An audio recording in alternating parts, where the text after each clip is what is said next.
The shed already came pre-wired. I bought the shed like this, and so this is the main line. And yeah, I'll be putting a breaker box up in here, somewhere between here and the panels. I haven't figured out the wall that I'm going to use. That's my north wall there, but I really didn't want to run everything all the way over to the north wall. So I'll probably work on planting it on the south wall. The only problem is my cage is over here. So I may end up moving the cage over 1,000 years from now. But let's walk outside. So right now, there are just 4 panels. And these 4 panels are 265 each, I believe, 265 watts each. And it took a while for them to charge up because we hadn't received any sun in a few days. But I have since bought some more, and we'll talk about those in a sec. But right now, these 4 panels are from Great Solar, I believe. Yeah. So there are the specs on it. They're 265 watts, about 31 volts, 8.6 amps. And what I'm concerned about is the 38, almost 39 volts open. The amps I'm not worried about for the open circuit for what I'm reading about. As it stands right now, I have these panels set up in series. So right now I'm getting anywhere between 120, and I've reached as high as 140 volts, but theoretically I can get about just under 160, which is over 145, which will stop the Renogy from running, which is disappointing, but I wanted to do this to test pretty quickly. So we'll go ahead and turn the light on. And here as we're going back in the shed, it's pretty late in the day. The panels charged up in one day so fast that I just disconnected them because I don't know enough right now to know if it's going to know if the panels are going to bypass the batteries. So let's go ahead and turn on the battery. It really doesn't have a load right now, but I'll try to see if I can get under these wires for you. Yeah, there we go. So state of charge right now is 100%, and I don't know why that current is pulling what it's pulling. Maybe because I have, well, there's no maybe in it. I haven't had the inverter on for a long time, but as it stands right now, that battery's charged up. And some interesting information on the battery. I let it fall down to about 46%, and it was there for months. I bought it from Signature Solar. I can't remember. Maybe October or November. For whatever case, I had it setting up for a while because it turns out the grow watt I bought here, I didn't have enough voltage to make the grow watt charge and to make it actually run and charge. It takes 120 to get it to running, to get the grow watt to turn on. And I want to say maybe 200 to get it to charge in the batteries. And so on a whim, I just bought this Renogy battery here. This Renogy inverter. It was relatively cheap to me, so I went ahead and picked it up. And hopefully I can get to the label here. And there it is, Renogy 48 volt. And I'll put the model number in the description. Well, I hooked it up to the EG4, LL battery. I thought it was Life Power. Oh, it does say Life Power at the bottom. And this is the basically the 5 kWh battery. And I don't read much. I only read when I have to. And so I kind of felt my way around in doing this. And for electricians, don't freak out. I just wanted to see. I didn't know if I needed to use the ground or not. And no, I don't have the shed grounded right now. But I do have my grounding rod in the garage that I'm going to hammer down later and tie it down and see, do I tie the inverter in first or do I tie in the shed first? Do I run it in through my breaker panel? And there's my breaker panel there that I'll end up wiring up pretty soon.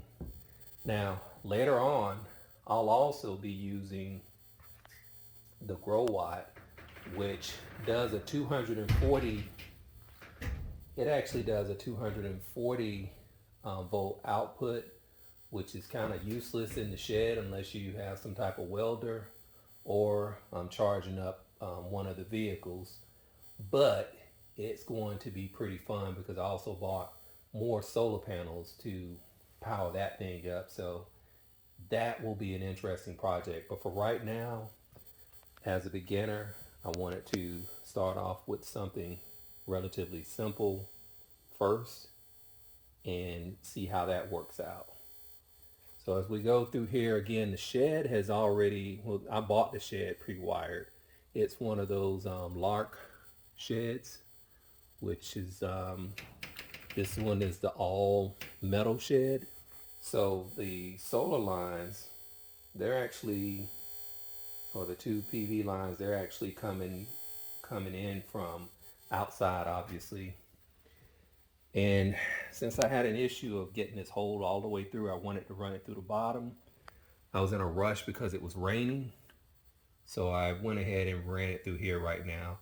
And again, all of this is temporary while I'm doing testing. Once I get everything in place, I'll actually be using a more sophisticated hookup, and that means a box. I won't go metal on metal here.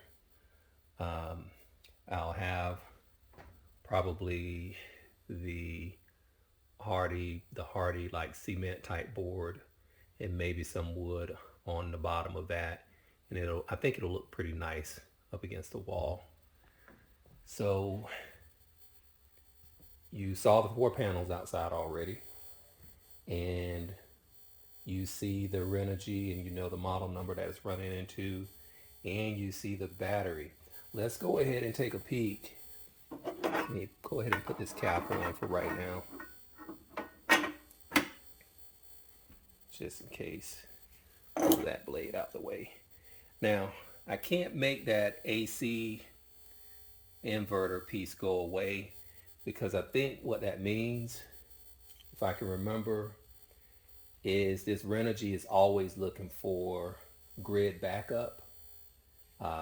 It's set to solar first, and I think I have it set to, solar first.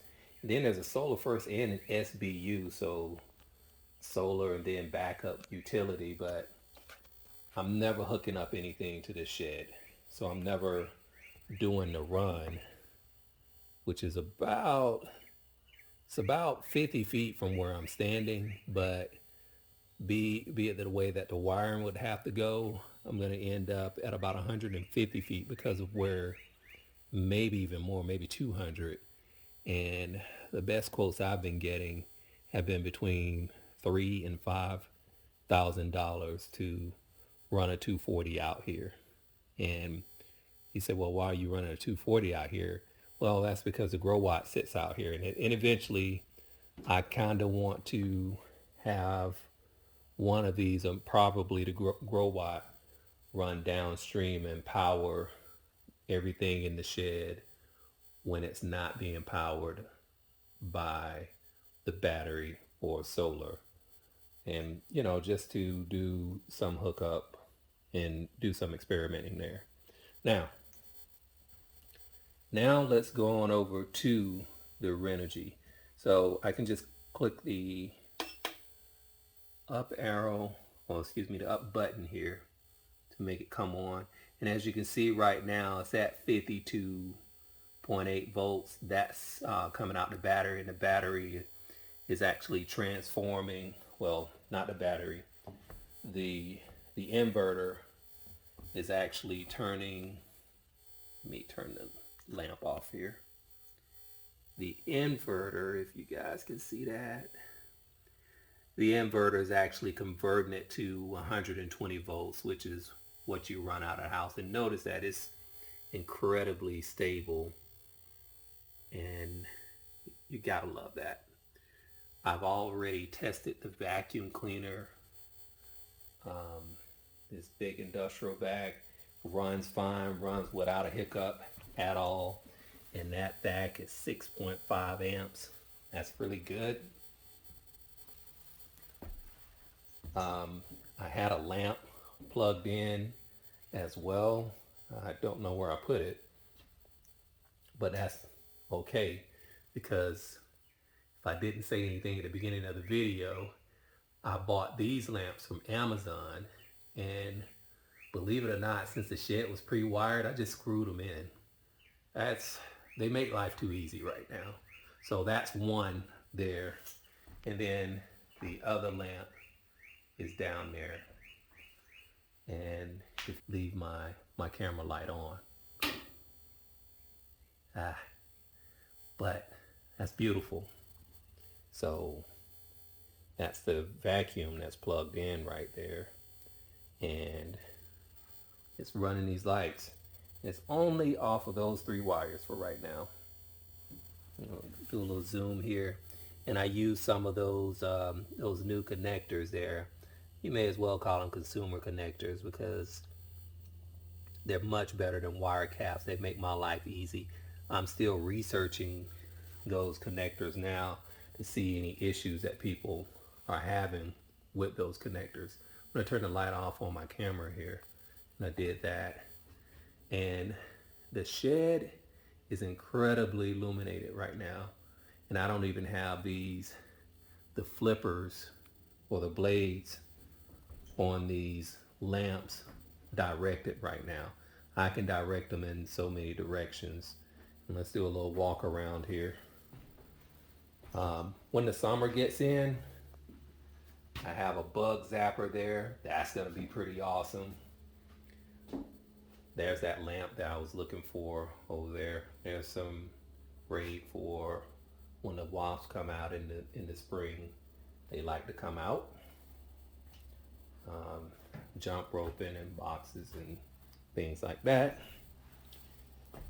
And it's on right now. I'm just gonna read some things off to you. This is just telling me that the panels are at 20 degrees Celsius. That can't be right, because I don't even have the panels hooked up right now on purpose, because again, I didn't know what it was going to do to the battery, since the battery had already reached 100%. It's telling me right now that I'm putting out about 2 amps. Let's go ahead and turn the vacuum on and see what we're pulling. So I'm recording this a week later right now and narrating over the sound of the vacuum. As you can see right now, you're at 33 amps, and that's the output from the battery. So the battery's sending in 33 amps. Right here on this screen, the battery's actually putting out 1.7 kilowatts or 1700 watts. It's going at 60 hertz right now. And now you get what the vacuum is actually, well, what it's putting out for the vacuum is 13.4. And I know that the vacuum says 6.5 amps, but I don't know where the loss is or where the increase is in the pull. So we'll see what happens from there. Oh, you can hear the fans kicking in right now. That's pretty cool. All right, and the fans went off right then. So let's go ahead and take a peek at the battery again.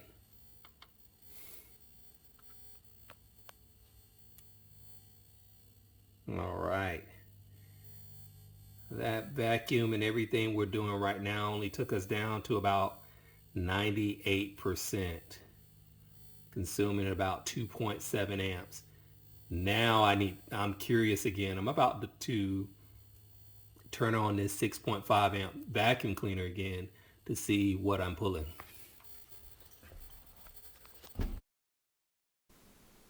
So I've muted the vacuum again, and as you can see as we zoom in, we're here at about 31 amps. So 30.6 amps is what the vacuum cleaner is pulling right now. We're at 52 volts. Nothing else seems to move. So when we go back up to the inverter, and sorry for the jumping around on the camera, but you'll see that we're about to pull the same amount that we were pulling earlier. So we're at 33 amps here according to the inverter, 60 hertz, 13.4 being pulled by the vacuum, and that's pretty much it.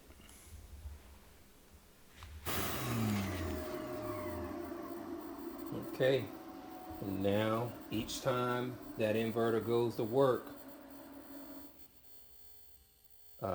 it starts cooling it off.